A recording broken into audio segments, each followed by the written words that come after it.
Nagpapahayag ng pagkabahala si Vice President Sara Duterte dahil tila wala ng malinaw na plano ang PBBM administration at nakatuon na lang sa pag-atake sa kanya at sa kanyang pamilya.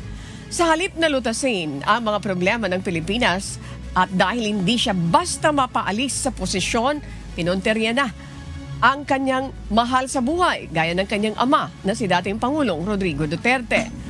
Ayon kay BP Sara, inaasahan na niya na may iba pang gagawin ang kanyang mga kritiko para sirain siya, lalo na't nalalapit na ang eleksyon.